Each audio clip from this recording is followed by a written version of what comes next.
안녕하세요. 사연 읽어주는 남녀입니다. 오늘도 와주셔서 감사드리며 그럼 오늘의 사연 바로 시작하겠습니다. 안녕하세요. 저는 시어머니와 오랜 전쟁 끝에 승리한 30대 여성입니다.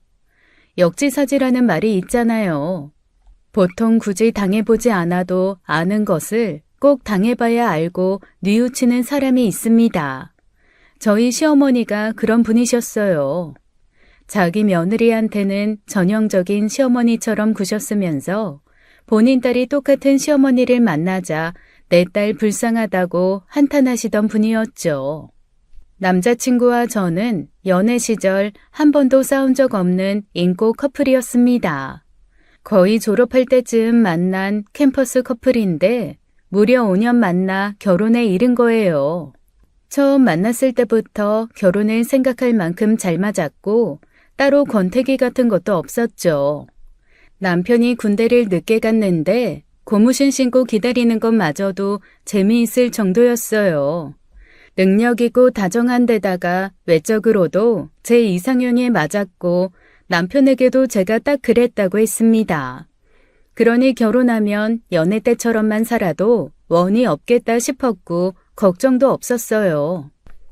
그런데 생각지 못하게 시어머니 자리가 딱 걸림돌이 되더라고요. 다른 가족은 괜찮은데 유독 시어머니만 모난 돌처럼 구시며 결혼을 망설이게 했습니다. 상견례 전까지만 해도 모든 과정이 순조로웠는데 상견례 자리에서 내키지 않는 결혼시키는 것 같은 사람처럼 구셨거든요. 민욱이는 참 마음에 드는데 엄마는 네 시어머니 자리가 영 걸린다. 그러게 나도 제대로 뵌 건 이번이 두 번째인데 만나 뵐 때마다 인상이 별로 안 좋으셔서 걱정이야. 민욱이는 걱정 말라고 하는데 아직 서로 낯설어서 그런 건가 싶기도 하고. 아니야. 딱 보면 네가 그 사람 마음에 차는지 안 차는지는 엄마 눈에 훤히 보여. 딱 봐도 너 마음에 안 차는 거야. 정말 따로 인사 갔을 때는 별말 없었어? 없었어. 물론 막 환영해 주는 건 아니었지만 그렇다고 대놓고 결혼 반대하고 싶은 것 같지도 않았는데. 아무튼 좀 찝찝하다. 여기까지 와서 갑자기 물으자니 그렇게까진 안 해도 될 것 같기도 한데. 그래도 민욱이 아버지는 참 점잖으시고 신사 같은 분이시더라. 민욱이가 딱 네 시아버지 닮은 것 같아. 맞아. 민욱이도 어렸을 때부터 아버지 닮았단 소리 많이 들었대. 민욱이 여동생도 민욱이랑 성격이 비슷한 것 같은데 그러고 보면 뭐 어머님도 그냥 어색해서 그러신 거 아닌가 싶어.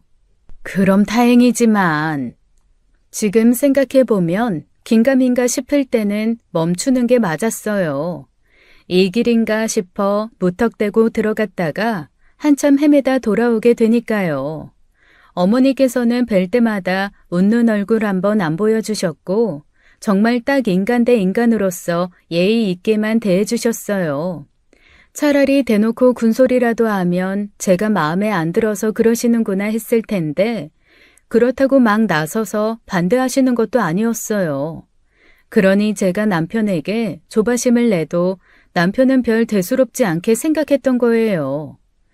나 너랑 결혼해서 괜히 너희 집에 구박받고 그러면 어떡하지? 어머님은 나 별로 마음에 안 드시는 것 같은데. 우리 엄마 시집살이 시키고 그러실 분은 아니야. 아들 결혼 처음 시키는 거다 보니 자기도 어떻게 해야 할지 모르셔서 그런 거지. 할머니 때문에 은근히 시집살이를 하셨어서 절대 본인은 안 그러실 거라고 하신 적도 있어. 그럼 다행이지만 만약 그런 일 생기면 너 내 편 꼭 해줘야 돼. 알지? 그렇다고 너무 어머님 앞에서 내 편만 들지 말고. 그러니까 적당히 중재 잘해야 한단 말이야. 벌써부터 그 걱정이야? 알아. 내가 알아서 잘할 테니까 나만 믿어. 내 성격 잘 알잖아. 찝찝한 마음에도 결혼을 밀어붙였던 건 오로지 남편 하나만 보고서였어요. 결혼해 평생 살 사람은 남편이지 시부모님이 아니었으니까요. 그런데 결혼 후 신혼여행에 다녀오자마자 작정하고 본색을 드러내시더라고요. 이탈리아로 신혼여행을 다녀오면서 이것저것 많이 준비했습니다. 그래서 그곳에서만 판다는 신선한 올리브유, 무화과잼, 파스타 소스 같이 그 지역 특산품을 사왔거든요. 대를 이어 운영하는 장인 가게에서 산 양가 부모님 가죽 지갑과 이탈리아에서 산 것들로 종합 선물 상자를 만들어 예쁘게 포장해서 드렸어요. 제 딴엔 그게 보기 좋기도 했고 의미가 있다고 생각했거든요. 그런데 선물을 받으신 어머님께서 표정이 영 안 좋으신 거예요. 뭘 이렇게 쓸데없이 먹을 걸 많이 사왔는지. 네? 어머니, 이게 언필터 올리브 오일이라고 해서 시중에 파는 올리브 오일이랑은 좀 다른데요. 이게 항산화 효과도 더 많다고 하고 공복에 한 숟갈씩 드시면 건강해. 올리브 오일이 다 똑같은 올리브 오일이지 뭐. 이건 뭐야? 잼? 나 혈당 높아서 잼 먹지도 못하는 걸 누구 먹으라고 한 바가지나 사왔네. 몰랐어요.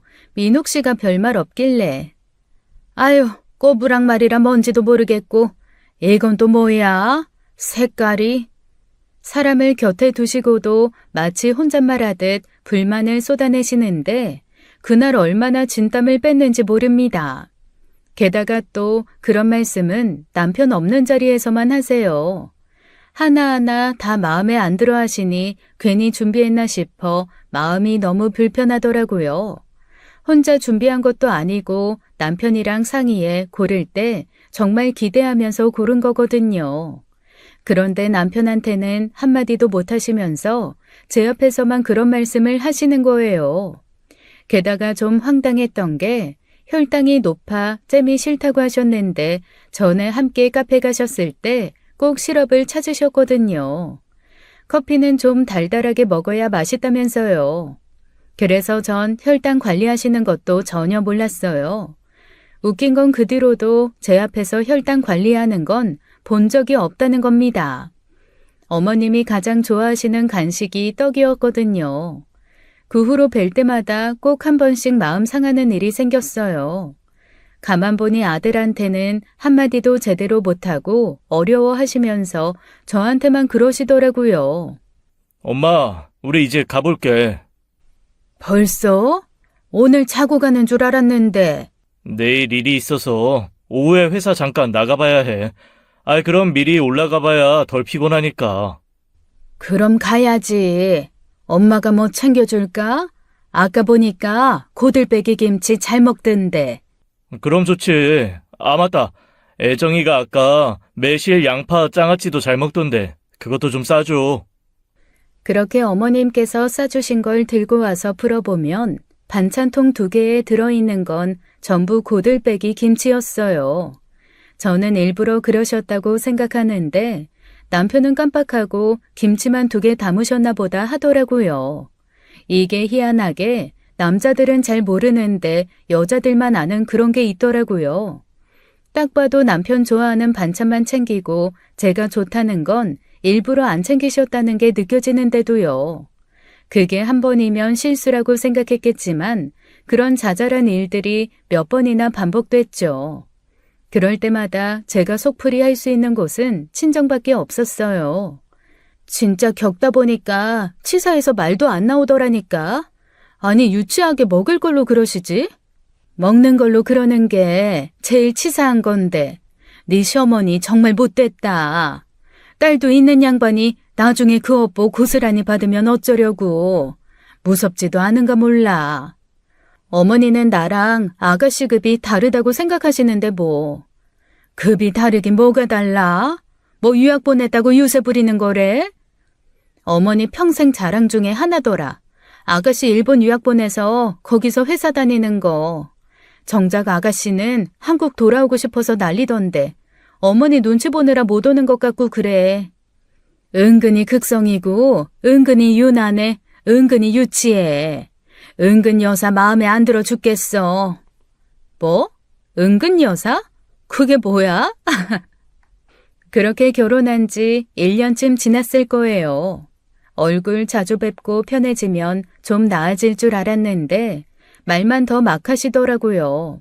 어느 날은 곁에서 마늘 까는 걸 도와드리고 있었는데 또 혼잣말처럼 그러시는 거예요. 아유, 나는 적당히 연애만 하다 더 좋은 사람 만날 줄 알았지. 네? 젊어서 그렇게 오래 만나 결혼하는 게 흔한 일은 아니라 적당히 연애만 할 줄 알았다고. 사람 면전에 대고 그렇게 말씀하시는데 제가 뭐라고 그러겠어요. 처음에는 그래서 마음에 안 드신다는 건가 아들이 아깝다는 건가 혼란스러웠죠. 또 어머님 화법이 꼭 혼잣말하듯 그런 말씀을 하신다는 거였어요.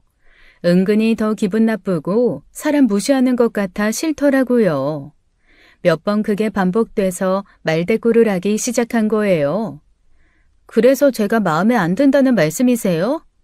그러자 어머님께서 흠칫 놀라시며 저를 쳐다보시더니 변명하듯 그러시더라고요. 아니, 나 혼잣말이었다. 무슨 혼잣말을 그렇게 크게 하세요? 마이크 들이면 동네 사람들 다 하시겠네. 그게 제 작은 반격의 시작이었죠. 그런데 어머니께서는 그걸 마치 전쟁 선포라고 받아들이셨나 보더라고요. 시간이 갈수록 점점 더 노골적으로 저를 못마땅해 하시고 아들 아깝다는 소리를 돌려 하시는 거예요. 그러니 시댁에 가고 싶겠어요? 친정도 시댁도 집에서 2시간 거리라 한 달에 한 번씩은 양가 순회하듯 가곤 했거든요. 점심에는 시댁에서 저녁은 친정에서 그런 식으로요. 그런데 갈 때마다 그러시니 솔직히 시댁 가는 게 싫었습니다. 이번 달은 그냥 쉬자. 나 피곤해. 많이 피곤해? 뭐 그래, 그럼 집에 연락드릴게. 내가 피곤해서 그렇다고 하지 말고 너 일 있어서 못 간다고 해. 괜히 어머니 내 탓하시니까.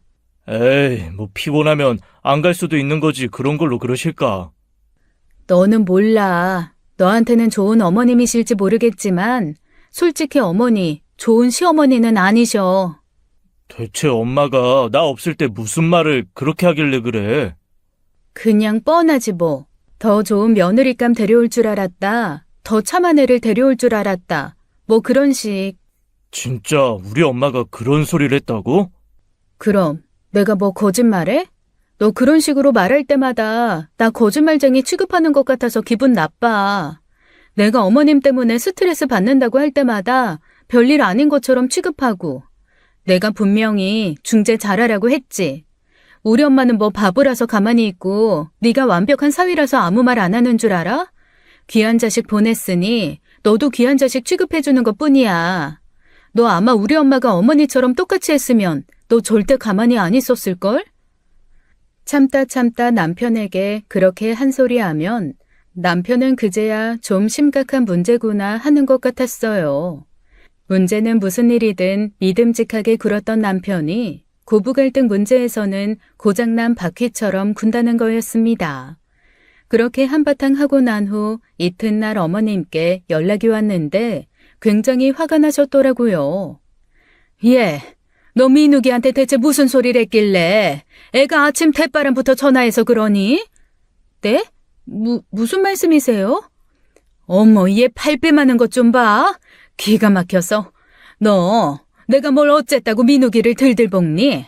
애가 얼마나 시달렸으면 생전 안 하던 내 원망을 하냔 말이야. 너 그러는 거 아니다. 며느리가 모자 이간질이나 시키면서 남편 손바닥 주무르듯 하려는 거 아주 못된 짓이라고.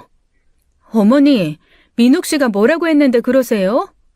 뭐라고 했든 남편이 알게 할 소리가 있고 모르게 할 소리가 있는 거지. 그런 것도 구분 못하는 푼수야? 어휴, 진짜 어쩌다 내 팔자에 저런 게 며느리로 들어와서는. 어머니, 지금 뭐라고 하셨어요? 저런 게요? 정말 말씀 너무하신 거 아니에요?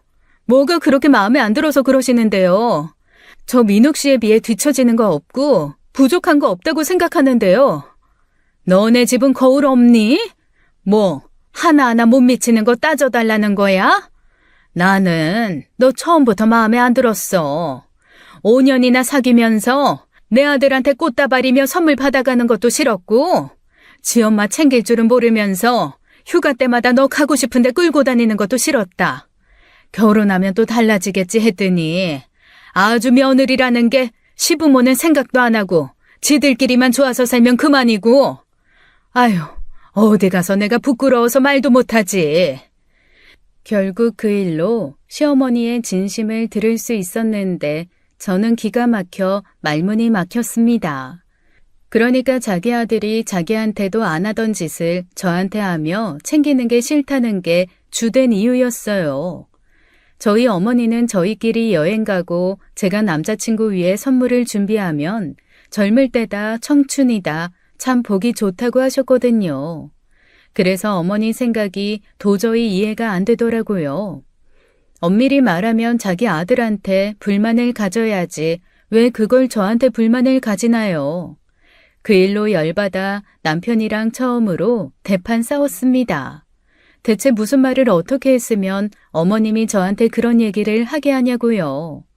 처음엔 어머님이 그런 말씀을 하셨다는 걸 못 믿겠다고 하던 남편도 자동 녹음이 된 통화를 듣고는 아무 말도 못 하더라고요. 자기도 전혀 생각지 못한 일인지 굉장히 충격받은 얼굴이었어요. 남자들 우리 엄마는 안 그래라더니 저희 남편도 전형적인 그쪽 사람이었던 거예요. 그래서 그 일로 당분간 시댁 발길을 끊을 수 있었죠. 그렇게 석 달쯤 연락도 안 하고 찾아가지도 않았습니다. 매달 기다렸다는 듯이 방문하던 며느리가 안 오니 저 찾는 건 시아버지 뿐이더라고요. 제게 연락은 못 하시고 남편을 통해 요즘 왜 뜸하냐고 하셨다는데 시아버지께는 좀 죄송하더라고요. 시아버지는 전형적으로 며느리 예뻐해 주시는 분이셨거든요. 말수가 많은 분은 아니신데 조용히 말 한마디를 하더라도 마음 따뜻하게 해주시고 생일이면 깨끗한 봉투 사다 용돈 넣어주시는 그런 분이요. 그래서 따로 아버님께 잘 계시냐고 요즘 바빠서 못 찾아뵀다 연락드렸더니 뜻밖에도 전화가 오신 거예요. 아가, 애정아, 잘 지내고 있어? 밥은 잘 먹고? 네, 아버님. 아버님께서도 잘 계시죠? 죄송해요. 요즘 통 찾아뵙지 못해서. 다 안다. 너 민욱 엄마 때문에 마음 상한 거 맞지? 네? 그게... 같은 지붕 아래 살면서 귀가 없는 것도 아니고 내가 그걸 어떻게 모르겠냐?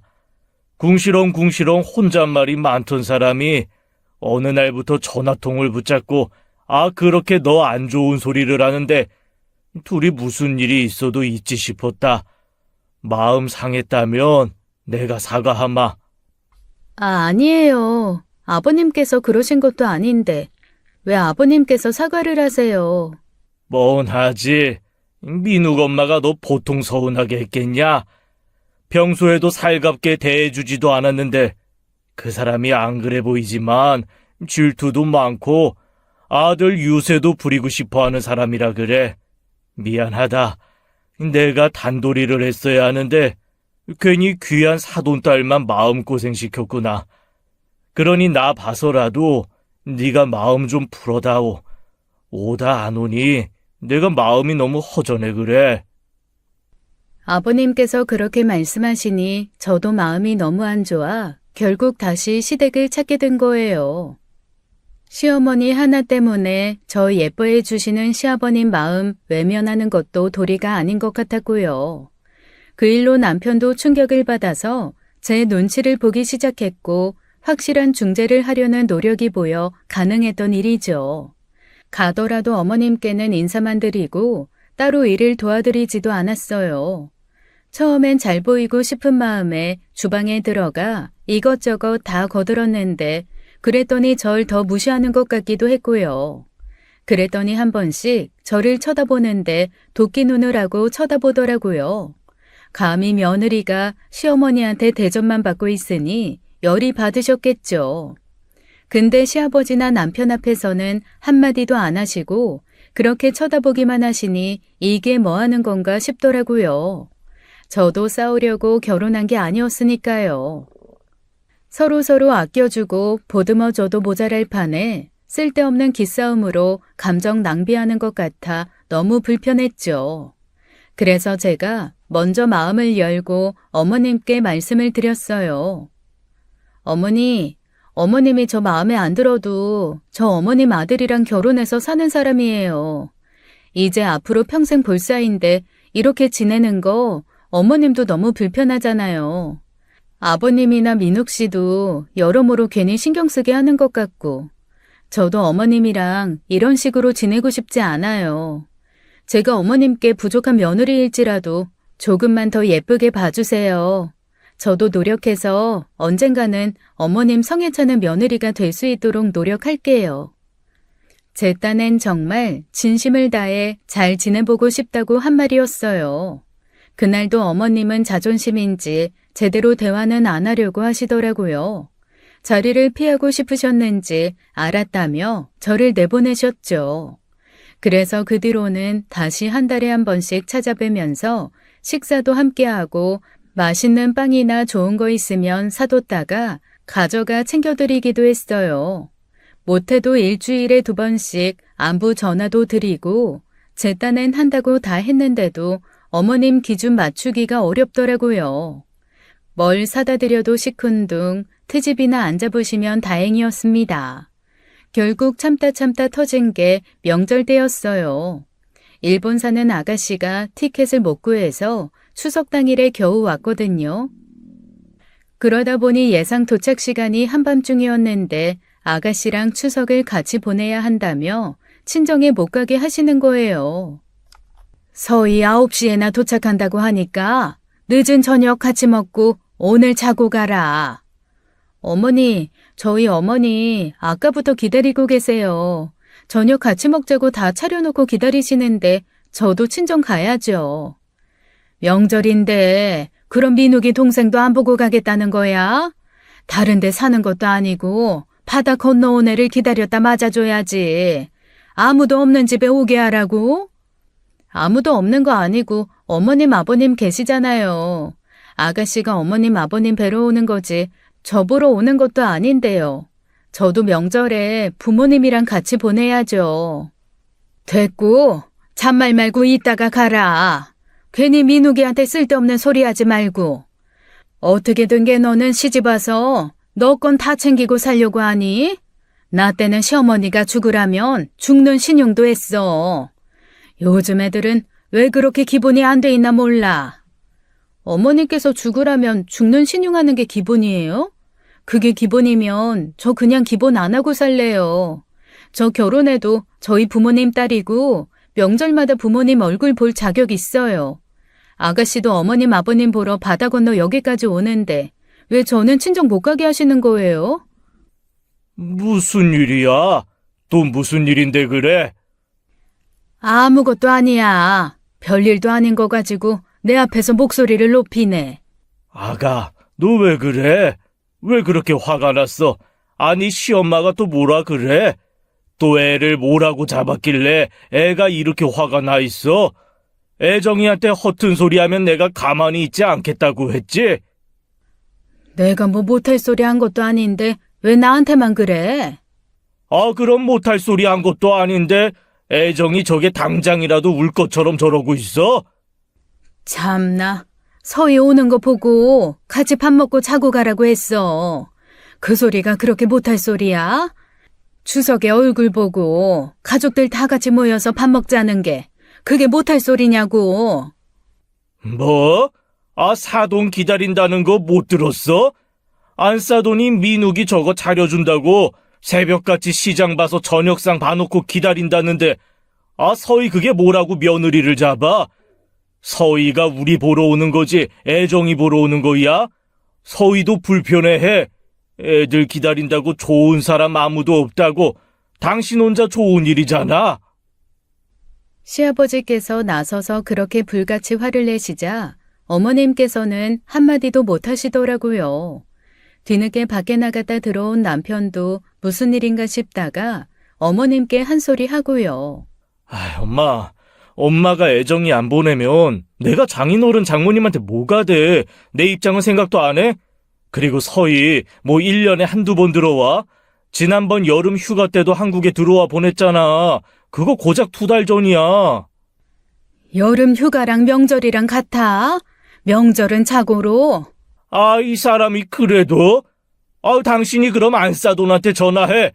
내 딸 오면 늦은 저녁 먹고 보낼 테니까 기다리라고 당신이 전화하라고. 시아버지의 불같은 호령에 결국 시어머니께서는 꼬리를 내렸고 그날 저희 부부는 시간 맞춰 친정에 갈 수 있었어요. 뒤늦게 소식을 들은 아가씨가 연락해 미안해 어쩔 줄을 모르더라고요. 언니, 미안해요. 오빠한테 얘기 다 들었어요. 저 때문에 괜히 엄마한테 안 좋은 소리 듣고 너무 미안해서 어떡해요? 아니에요, 아가씨. 아가씨 때문에 그런 것도 아닌데요. 시간 되면 공항 가기 전에 저희 집으로 와요. 제가 맛있는 거 사줄게요. 가만히 있으면 형제들끼리 어련히 잘 챙기고 잘 살겠어요. 그때도 아가씨 공항 가기 전에 저희 집에 들러서 쉬다가 제가 해준 밥 먹고 공항까지 태워다 줬거든요. 그 일로 깨달은 건 시어머니한테 아무리 잘해도 소용없다는 것뿐이었어요. 잘 하려고 하면 뭐하나요? 상대는 제가 무슨 짓을 해도 잘 봐줄 마음이 없는데요. 그렇게 저는 점차 시어머니와 마음의 거리를 넓히며 알게 모르게 마음고생을 했습니다. 가만히 앉아 손도 안 대고 코 푸는 것처럼 속 시원한 복수가 기다린다는 건 생각지도 못하고 말이에요. 결혼 2년 차에 아이를 갖게 됐는데 천만금을 얻은 듯이 기뻐하시던 시아버님과 달리 어머니께서는 별로 좋아하는 기색도 없으셨어요. 기대도 하지 않았기에 대수롭지도 않았습니다. 그때 아가씨가 일본 생활을 접고 한국으로 돌아왔어요. 어머니께서는 끝까지 반대하셨는데 아가씨가 시아버지께 연락해 펑펑 눈물을 쏟았나 보더라고요. 아무래도 업무 분위기나 사회생활 자체가 한국과 많이 달라 마음고생이 심했던 것 같았습니다. 직장 동료가 잘못 걸려서 한국인이라고 은근한 차별을 받기도 하고 따돌림도 있었던 모양이었죠. 난 진짜 일본 생활 적성이 안 맞았어요. 학교 다닐 때 재밌었는데 막상 회사 생활하니까 지켜야 할 규율도 너무 많고 융통성도 없어서 도무지 제 상식으로는 이해가 안 되는 것도 많았거든요. 그래도 비슷한 나라라 회사 생활도 다르지 않을 것 같더니 그게 아닌가 봐요. 진짜 아니에요. 저 지난번엔 제 실수도 아닌데 나보고 사과하라는데 무슨 대역죄인이라도 된 줄 알았다니까요. 은근히 이 짐에는 어찌나 하던지 눈치 보느라 점심 굶은 적도 여러 번이에요. 월급이나 많으면 몰라. 집세만 90을 내고 세금은 세금대로 가져가서 남는 것도 하나도 없고 경험이다 생각하고 2년은 더 버텨보려고 했는데 진짜 이건 아니다 싶더라고요. 잘 왔어요. 해외 생활도 맞는 사람이 따로 있는지 내 친구도 보면 프랑스 살다 1년 만에 돌아온 친구도 있고 아랍 쪽 승무원이 적성에 맞아서 4년째 하고 있는 친구도 있어요. 그러게 말이에요. 제 친구들 중에서도 잘 맞는 애들은 거기서 결혼도 할 거란 애도 있는데 저는 거기 정리하고 들어오는데 기뻐서 눈물이 다 나는 거예요. 이제 살 만큼 살아서 당분간 일본 안 가도 돼요. 그나저나 사랑이는 잘 크고 있어요? 네, 건강하게 잘 크고 있다네요. 갈 때마다 얼굴도 잘 보여주고 의사 선생님이 효녀 될 거라더라고요. 빨리 태어났으면 좋겠다. 저 고모 되는 거 너무너무 기다렸거든요. 아가씨가 한국에 들어오게 되면서 시댁 모임이 좀 잦아지긴 했지만 그건 괜찮았어요. 제가 임신 주수가 늘면서 아버님이 주도해서 저희가 사는 곳으로 오는 날이 더 많아졌거든요. 근데 어머님께서는 그것도 불만이 많으셨습니다. 그럼 안 오시면 되잖아요. 꼭 아버님이랑 아가씨랑 함께 오시면서 그렇게 불만을 말씀하시는 거예요. 운전도 아버님이나 아가씨가 하시고 그냥 앉아서 오시기만 하면 되는 건데도 왜 나이든 본인이 서울까지 와야 하느냐고 불평불만이 많았죠. 그날도 어머님께서 매콤한 게 당기신다며 갑자기 쭈꾸미 볶음을 먹으러 가자더라고요. 근데 제가 임신하고 나서 갑자기 좀 멀리하게 된 게 고춧가루 들어간 음식이었어요. 이상하게 체질이 변했는지 빨간 음식을 먹으면 꼭 탈이 나서 종일 화장실에서 살아야 했거든요. 근데 그걸 모르시는 것도 아니면서 쭈꾸미 집에 가자고 하니 뭔가 싶었죠. 임신했다고 뭐 하나 챙겨주시는 것도 없으면서 먹는 걸로도 저러시나 싶었는데 오죽했으면 아가씨가 그러더라고요. 엄마, 오늘 아빠가 새언니 먹고 싶은 거 사주러 온 날이야. 언니 빨간 음식 못 먹는 거 알면서도 그래? 한국 음식에 빨간 거 안 들어간 게 뭐가 있다고. 너 일본에 갔다 와서 빨간 음식만 찾으니 너 생각해서 그랬지. 그러니까 왜 새언니 위해서 만난 자리에서 내 생각을 해? 그거야 집에 돌아가서 먹어도 되는 거잖아. 엄마 진짜 그러는 거 아니야. 임신해 그러면 사람이 얼마나 서운한데. 그거 평생 간대. 평생은 무슨? 아빠, 그러지 말고 우리 갈비 먹으러 가자. 언니, 이 앞전에 먹고 싶다던 그 갈비집 이 근처 아니에요? 전에 나왔을 때 오빠가 사줬던 거기, 맞죠? 네, 고마워요, 아가씨. 시어머니 자리 하나만 아니면 정말 완벽한 시집인데 별일도 아닌 걸로 기분 상할 때마다 너무 아쉬웠습니다. 그래도 시어머니 말고 모두가 제 마음을 알아준다는 것도 복이면 복이었어요. 그렇게 무사히 순산하고 많은 분들의 축하를 받으며 본격적인 육아 생활이 시작되었죠. 아버님께서는 출산 축하금으로 제게 500만 원을 용돈으로 주시더라고요. 제 거 사지 말고 너 갖고 싶은 거 사라. 옷 한 벌을 사든지 가방을 사든지 요새 그만한 돈이면 백화점에서 괜찮은 거 산다더라. 아버님, 너무 감사드려요. 이렇게 큰 돈을. 나 요즘 얼마나 살맛 나는지 몰라. 네가 내 복덩이를 10달 동안 소중히 품어 낳아줬으니 이 정도는 아무것도 아니다. 그러니 불편해하지 말고 받았어. 민욱이한테는 한 푼도 쓰지 말고. 아유, 아빠 너무한 거 아니야? 나도 애정이 임신하는 동안 고생했다고. 아, 네가 하는 것도 고생이야? 한 게 뭐가 있다고. 네 새끼 품었으니 당연히 해야 할 일이지. 참나, 우리 아버지는 자식보다 며느리가 최고지?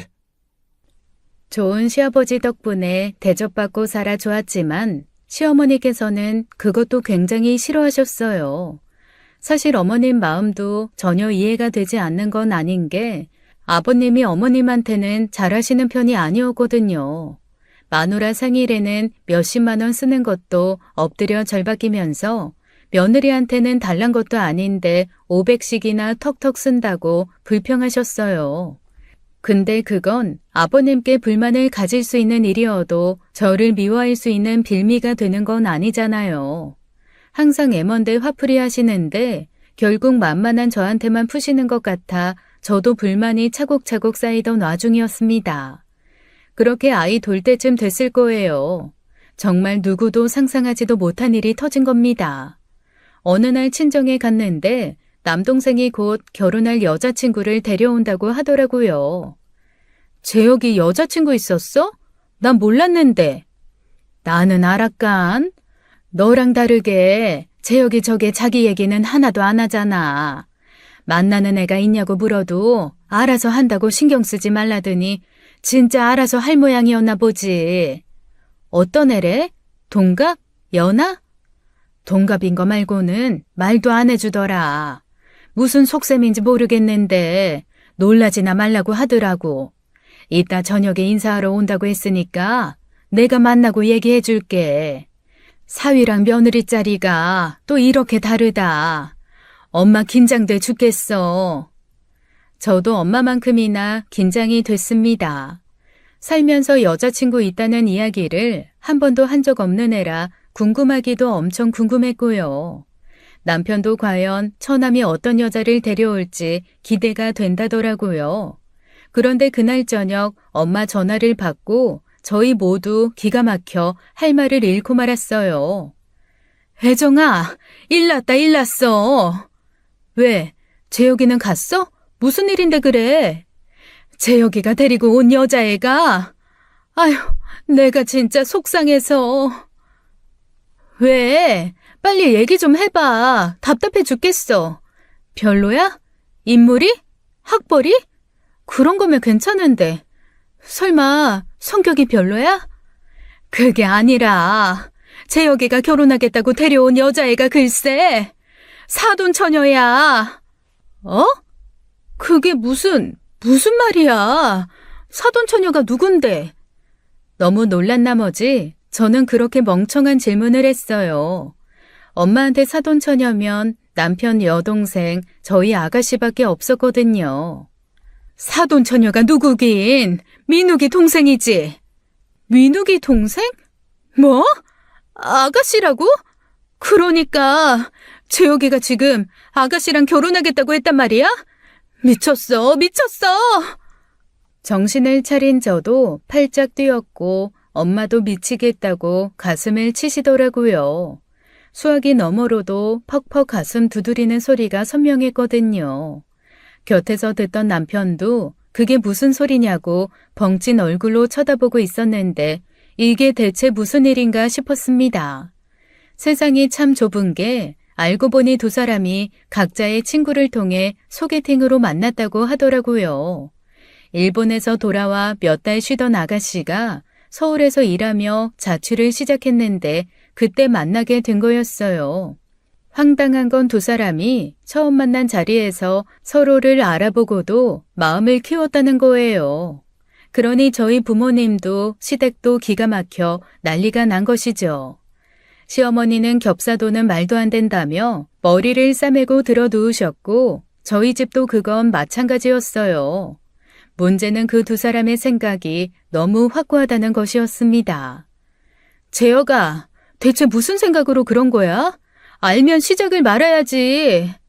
우리가 만나면 안 될 사이인 것도 아니고 법적으로 문제가 되는 것도 아닌데 왜? 우린 문제 없다고 생각했어. 오히려 더 좋은 거 아니야? 겹사돈이 법적으로 문제는 없지만 흔한 일은 아니잖아. 몰랐으면 모를까. 알면서도 시작했다는 거 나는 그게 이해가 안 되는 거야.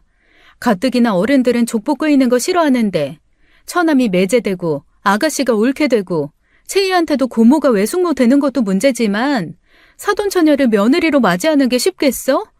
사돈총각을 사위로 맞이하는 게 쉽겠냐고. 왜 일을 복잡하게 만들어? 하고 많은 여자 중에 왜 아가씨냐고. 누나, 원래 사랑은 교통사고 같은 거래. 나라고 뭐 작정하고 만났겠어? 처음엔 인연이 하도 신기해서 친구처럼 만나다가 그렇게 된 거야. 알면서도 작정하고 시작한 게 아니라. 둘 다 철이 없다고 생각한 건 아니라 무턱대고 일부러 친 게 너무 황당했죠. 아가씨도 남동생과 뜻이 같긴 마찬가지였어요. 겹사돈이 문제가 되는 건 아니지만 괜히 그런 식으로 얽히니 좀 그렇더라고요. 하지만 반대할 명분이 뚜렷하지 않아 저희 부모님이나 시아버님은 애만 태웠습니다. 그런데 시어머니께서는 도저히 안 되겠는지 제 동생을 불러다 놓고 난리를 친 모양이더라고요. 왜 하필 그 집안이냐? 내가 며느리도 모자라 사위까지 그 집안에서 받아야겠냐? 절대 안 된다. 차라리 나 죽고 나서 해라. 아주 난리였고 남동생 가슴팍을 치면서 왜 자기 딸이어야 하냐고 원망했다나 봐요. 아가씨는 그러지 말라고 뜯어말리고 눈 뜨고는 못 볼 광경이었던 거죠. 양가 부모님의 반대에 부딪히자 두 사람은 말도 없이 살림부터 차려버린 겁니다. 그러니 어떻게 하겠어요. 자식 이기는 부모 없다고 결국 두 사람을 허락하는 수밖에요. 처음엔 당황스럽기도 하고 겹사돈에 거부감이 있어도 저도 달갑지 않았는데 받아들이고 나니 사실 좋기도 하더라고요. 괜히 새로운 사람이 들어와 신경 쓰이는 일도 없고 원래 잘 지내던 가족이 더 끈끈해지는 것 같았고요. 그리고 전혀 생각지도 못하게 제가 사이다를 마시게 된 거예요. 저나 남편이야 이왕 이렇게 된 거 어쩌겠냐 싶었던 거지 양가 부모님은 아니었거든요. 특히 저희 어머니는 그간 어머니께서 제게 하시던 게 있으니 예쁘게 봐주고 싶어도 그게 쉽지 않은 모양이었어요. 사돈 처녀일 때는 그저 예쁘기만 했는데 저 구박한 시어머니 딸을 며느리로 맞이하니 괜히 못된 마음이 든다고요. 사람이 그러면 똑같은 사람 되는 건데 자꾸 안싸돈이 너한테 했던 게 생각나서 괴로워 죽겠다. 서희 참 곱고 착한데 우리 딸은 그 집에서 푸대접 받았는데 싶어서 대접해주고 싶지 않고 말이야.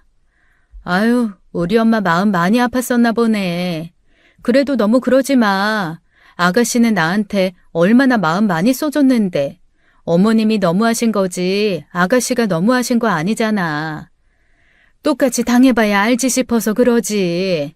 자기 딸이 너 당한 것처럼 당해야 너한테 미안하다 싶지 않겠어? 우리 어머니 그런 분 아니셔. 그런 걸로 쉽게 깨닫는 분이셨으면 진작 사과했지. 여튼 난 그냥은 못 넘어가겠어. 이참에 무슨 수를 써도 써야지. 어? 뭘 어쩌게? 아가씨한테 그러지 마. 엄마는 벼르고 있던 사람처럼 눈에 불을 켜더라고요. 당한 만큼 똑같이 되갚아줘야 한다는 생각을 가진 분도 아닌데 당황스러울 정도로요.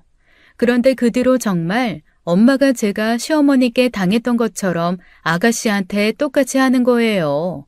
신혼여행에서 아가씨가 양가 아버지 주려고 비싼 술을 사왔거든요. 그런데 하필 시부모님과 다 같이 모인 자리에서 그걸 가지고 트집을 잡는 거예요. 안 그래도 가난 좋은 사람한테 독을 가져왔네. 네? 죄송해요. 저는 몰랐어요. 재혁 씨가 괜찮다고 하길래. 아버님 술 좋아하시는 줄만 알고 준비했는데 제가 생각이 짧았어요. 시집에 뭐 사가지고 올 때 남편이 덜 떨어지게 굴면 너라도 정신 바짝 차려야 하는 거다. 남자들은 원래 말을 해줘야 알고 물어야 대답을 하니 너라도 현명하게 굴어야지. 죄송합니다. 아가씨는 어쩔 줄을 모르고 쩔쩔매는데 시어머니 표정이 정말 가관이었습니다. 얼굴이 시뻘개져서 저희 어머니를 빤히 쳐다보시더라고요. 그러다 엄마와 눈이 마주쳤는데 엄마가 대놓고 물으셨어요. 왜요, 사돈? 뭐 하실 말씀 있으십니까? 아니요, 그게 아니라 말씀이 좀 지나치다 싶어서요. 애가 몰라서 그런 걸 왜 대놓고 그렇게 면박을 주십니까? 제 딴엔 생각하고 사온 건데 그 마음을 몰라주시니 엄마로서 속이 상해 쳐다본 거예요. 그래요? 사돈이 엄마 마음 아시는 분인지 몰랐네요. 사돈이 그런 말씀하시니 우습습니다. 예? 그러자 시어머니께서는 뭔가 떠오르셨는지 얼굴이 더 새빨개져서 아무 말도 못하더라고요. 신혼여행 때 제가 사온 것들로 괜한 트집 잡던 일이 생각나 아차 싶으셨겠죠. 저희 어머니께는 아들 보낸 유세를 그렇게 하셔놓고 딸 며느리로 보내놨으니 얼마나 민망하셨겠어요. 엄마는 거기에서 그치지 않았습니다. 저는요, 재혁이 저게 적어도 더 순수하고 착한 애 데려올 줄 알았습니다. 더 좋은 학교 나와서 더 많이 배우고 사랑받고 자란 애였으면 좋겠다 싶었는데 참 아쉽게 됐죠. 사돈께서도 그런 며느리 못 얻으셨다 불평 많으셨으니 제 마음 잘 아실 거라고 생각해요. 시어머니께서는 표정 관리를 못하셨고 식사 내내 한 숟갈도 못 드셨죠. 그러고 나서 이건 좀 아니다 싶었는지 저한테 연락을 하신 거예요. 서로 마음이 상한 후로 한 번도 따로 연락하신 적도 제가 연락을 드린 적도 없었거든요. 아무래도 안사돈이 쌓인 게 많은 모양인데 이왕 이렇게 된 거 마음 푸셔라 좀 전해라. 마음이 두루마리 휴지도 아니고 풀어달라고 해서 풀리는 건 아니잖아요. 엄마가 알아서 하시겠죠. 뭐야? 너 정말 이렇게 나올 거야? 너 나한테 일부러 그러니? 일부러 나도 엿 먹어봐라. 꼬숩다. 그러는 거야? 그러는 어머니께서는 저희 엄마한테 일부러 엿 먹이시려고 그러신 거예요? 뭐야? 말이 그렇다는 거잖아, 말이. 그렇게 말꼬리 잡고 늘어지니 네가 예쁨을 못 받는 거다. 너가 고분고분한 며느리였으면. 저 얼마나 고분고분한 며느리였는데요. 어머니께서 저 신혼여행 때 사온 물건 보시고 구박하실 때도 한마디도 안 했던 거 기억 못 하세요? 고분고분한 며느리 말대꾸하는 버르장머리 없는 며느리로 만든 거 저 아니고 어머니세요. 그래서 너 지금 너네 집에서 서희 그런 취급 당하는 거 그대로 보고 있으라는 거야? 너가 그렇게 살았으니 내 딸도 그렇게 살아라 그거냐고. 제가 뭐 아가씨 구박을 하겠나요? 저희 엄마가 저 당한 것 때문에 말이 더 곱게 안 나가시는 걸 뭘 어떻게 해요. 그러지 말라고 말리는 것도 저한테는 불효지 싶어서 나서기 좀 그러네요. 저희 엄마 안 그러시던 분인데 오죽 그러셨으면 저러나 싶어서요. 정 마음이 쓰이시면 어머님께서 직접 저희 엄마한테 부탁해보세요. 살다 제가 그런 말을 하게 되는 날이 올 줄은 몰랐습니다. 겹사돈으로 복수를 하다니 꿈에도 상상 못한 일이었거든요.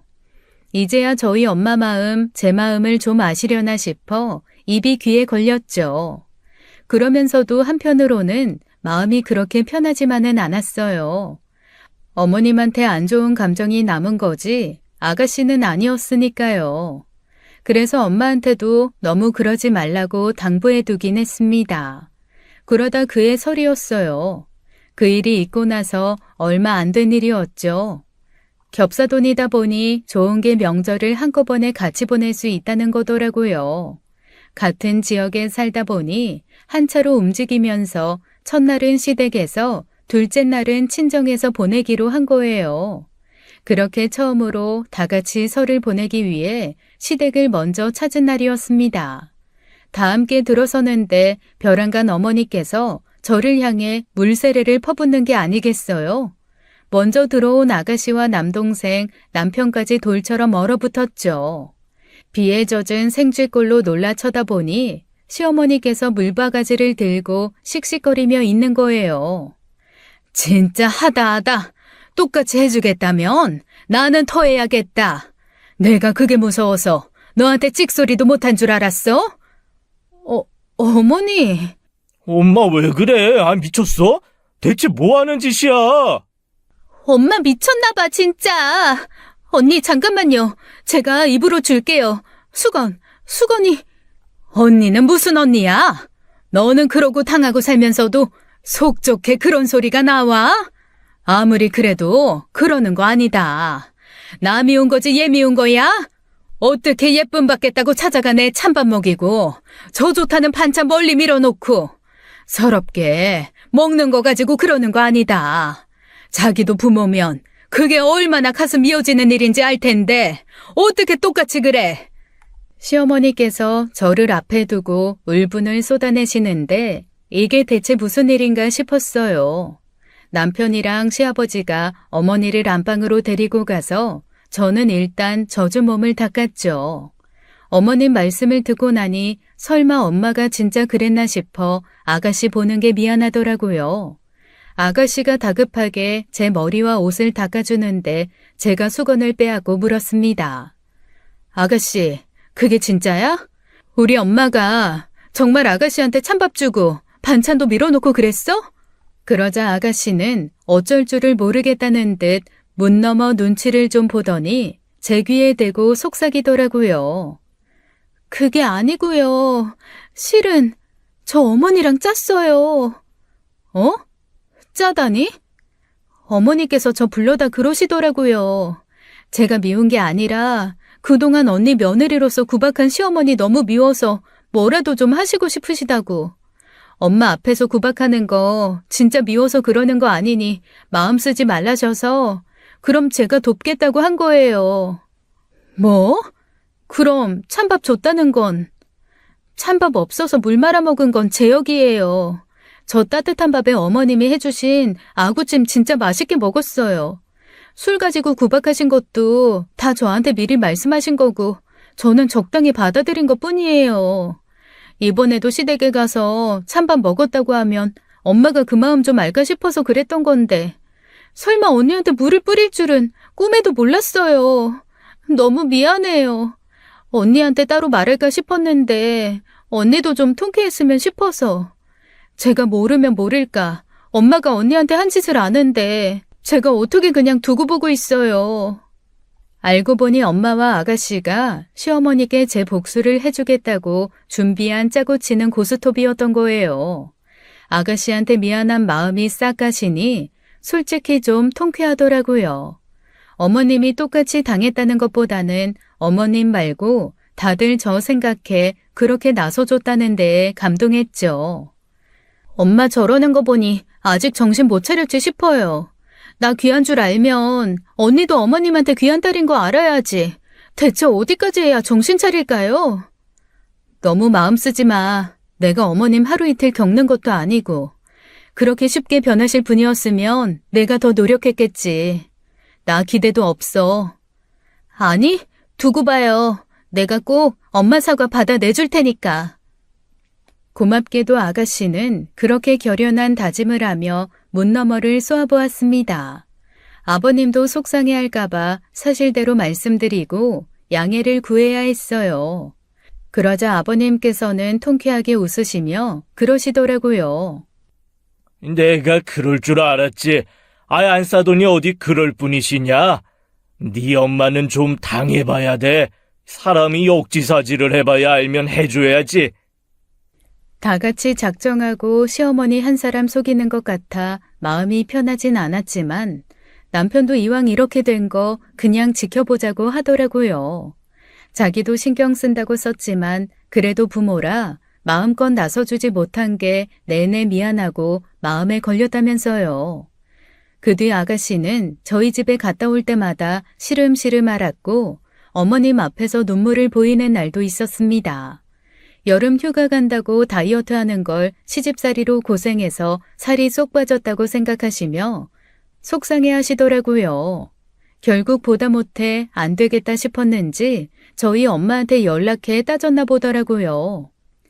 진짜 어머님이 전화하셨어? 뭐라고? 참 그 양반 굽힐 줄을 모르더라.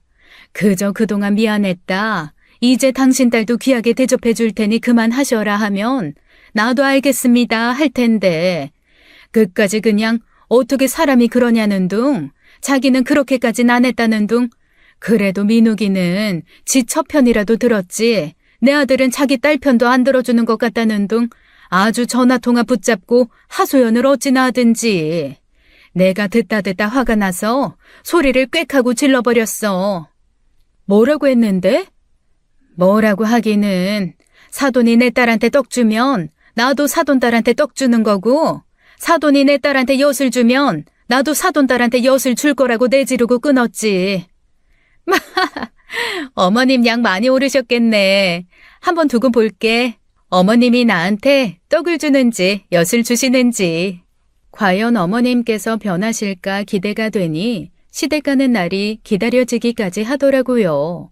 그로부터 며칠 뒤 아버님 생신으로 시댁에 가게 됐는데 저는 그날 해가 서쪽에서 떴던가 싶었습니다. 아버님이 좋아하시는 횟집에 갔는데 늘 제 앞에서는 완두콩이나 계란찜 같은 거 밀어넣기 바쁘셨던 분이 제 앞에 생선구이와 매운탕을 실하게 담아주시는 거예요. 이게 통하네 싶어 서로 눈치를 주고받기 바빴죠. 감사해요, 어머니. 잘 먹을게요. 너 예뻐서 주는 거 아니다. 내 딸 위해서 주는 거지. 말씀도 곱게 하셨으면 좋았겠지만 그게 어딘가 싶었습니다. 엎드려 절받기라도 절은 받은 거잖아요. 식사 때마다 저를 챙기시고 그 이야기를 들은 친정엄마가 아가씨를 챙기니 그게 또 선순환이 되는 겁니다. 제 밥상이 더 푸짐해지고 어느 날은 저 준다고 무슨 마스크팩을 주시더라고요. 그 소식을 듣고 친정엄마가 아가씨에게 화장품 세트 사줬다고 하니 어머님께서 저를 더 챙겨주시고요. 난 솔직히 그렇게 하면서도 반신반의했어. 그 양반이 그렇게 마음 바꿔먹을 줄 알았냐고. 그러게 나도 이렇게까지는 안 바랐는데 얼마 전에는 글쎄 와서 체히 봐줄 테니까 우리 둘이 밥이라도 먹고 오라는 거 있지? 우리 어머님이 언제 손주라도 봐주신다고 한 적 있어? 곧 서희도 애가 질까 싶으니 그러신 거겠지. 자기 딸 위해서 하는 일이라지만 그렇게 변하기라도 하니 얼마나 다행인지 몰라. 이제 나도 한시름 돋겠어. 너 요즘 시댁 갔다 올 때마다 표정 좋아지는 거 알아? 정말? 내가 그래? 나도 좋긴 좋은 거지. 채이도 할머니 안 싫대. 전에는 할머니한테 가는 것도 싫어하더니 요즘엔 곧잘 할미 할미 그러면서 찾는다니까. 사람이 대접받고 싶으면 변해야지 뭐. 결국 그게 본인한테도 좋다는 걸 꼭 떠먹여줘야 맛이 좋구나 하는 사람이 있다니까. 반대로 어머님이 챙겨주시지 않아도 저희 엄마가 먼저 아가씨를 챙기기 시작하니 어머님도 그만큼은 하려고 하시더라고요. 지인분들 앞에서 며느리 참 잘 얻었다 뿌듯하게 말씀하셨다고 하는 소리에 늘 제 험담만 하기 바빴던 어머님께서도 지인분과 통화하시면서 며느리 덕에 맛있는 밥 먹고 왔단 소리를 하시고요. 그리고 저 얼마 전 생일에는 어머님한테 첫 선물도 받았잖아요. 18K 팔찌였는데 결혼할 때도 따로 챙겨받은 게 없던지라 너무 놀라기도 했고 저도 모르게 눈물까지 나왔습니다. 요즘 애들 좋아하는 디자인이라길래 마음에 안 들면 가서 너 마음에 드는 걸로 바꿔준다고 했으니까 가봐라. 어머니, 감사해요. 너무 예뻐요. 마음에 들어요. 그동안 내가 미안했다. 괜히 아들 뺏긴 것 같고 나도 못 받아본 대접 너만 받는 것 같아서 셈이 나서 그랬나 봐. 애써 키운 건 난데 아들이라는 게 엄마 마음도 몰라주니 괜히 그 화풀이 너한테 했지. 이건 서희 위해서 하는 게 아니라 내가 진짜 내 며느리 위해서 산 거니까 걱정 말고 받아라. 어머니, 그 행동이라는 게 참 신기해요. 마음이 없더라도 그렇게 조금씩 행동을 바꾸다 보면 마음까지도 변하는 것 같더라고요. 어머니께서 저를 보고 처음으로 진심으로 웃으시는데 이래서 사는구나, 삶이 이런 재미가 있구나 싶었습니다. 전혀 변할 것 같지 않았던 사람을 변화시킨다는 게 이렇게 신기하고 마음이 가득 차는 일인 줄 몰랐어요. 그러고 보면 참 제가 운이 좋은 거였습니다.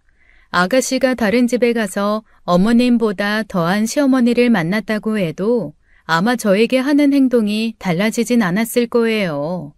겹사돈이 되었으니 제게 하는 행동이 결국 딸이 받는 행동이라는 걸 아셔서 변하신 거죠. 그래서 저는 가장 큰 공은 아가씨한테 있다고 생각했어요. 그래서 아가씨 생일에는 근사한 식사 대접을 해주면서 어머님께 받았듯 주얼리를 선물로 해줬죠. 언니, 이거 너무 비싼 거 아니에요? 저 언니 생일에 이만큼 하지도 못했는데. 고마워서 주는 거야. 고마워서. 나 아가씨 덕분에 천사 시어머니 얻었잖아. 그동안은 아버님 때문에 찾아뵙는 거라고 마음 먹으면서도 갈 때마다 너무 가시방석이었거든. 근데 나 요즘에 친정 가는 것보다 시댁 가는 게 더 좋아. 그 정도예요? 우리 엄마 완전히 개과천선했네. 그러니까 이제 내 시댁은 내가 알아서 챙길 테니까 아가씨는 아가씨 시댁이나 챙겨. 우리 각자 시댁에 잘하자고. 오케이? 오케이. 아, 우리 이번 여름에 다 같이 제주도 어때요? 친구가 갔다 왔는데 리조트 진짜 끝내주게 좋던데. 양가 부모님 모시고 콜? 콜. 비행기는 민욱이가 쏜대. 내가? 싫어? 싫긴. 그래. 비행기는 내가 쏜다. 그럼 리조트는 재혁 씨가 쏘면 되겠네. 내가? 싫어? 그럼 리조트는 제가 할게요. 처음 겹사돈 말만 들었을 땐 쟤들이 나를 엿먹이려 그러나 왜 쟤들까지 나서서 나를 괴롭게 하나 했는데 알고 보니 둘이 복덩이였어요. 제가 오죽했으면 두 사람 소개해준 그 친구들 데려오라고 제가 12첩 반상해준다고 했다니까요. 서로 아끼고 살면 늘 웃는 일만 있을 텐데 다들 한 발짝만 양보해 즐겁고 행복하게 살았으면 좋겠습니다. 저도 절대 안 될 거라고 생각한 행복을 넣고 보니 이제 알 것 같아요. 다들 눈앞에 쥘 수 있는 행복, 놓치지 말고 꼭 잡으세요. 지금까지 사연 읽어주는 남녀였습니다. 끝까지 시청해주신 여러분 감사드리며 저희는 다음 사연으로 돌아올게요. 감사합니다.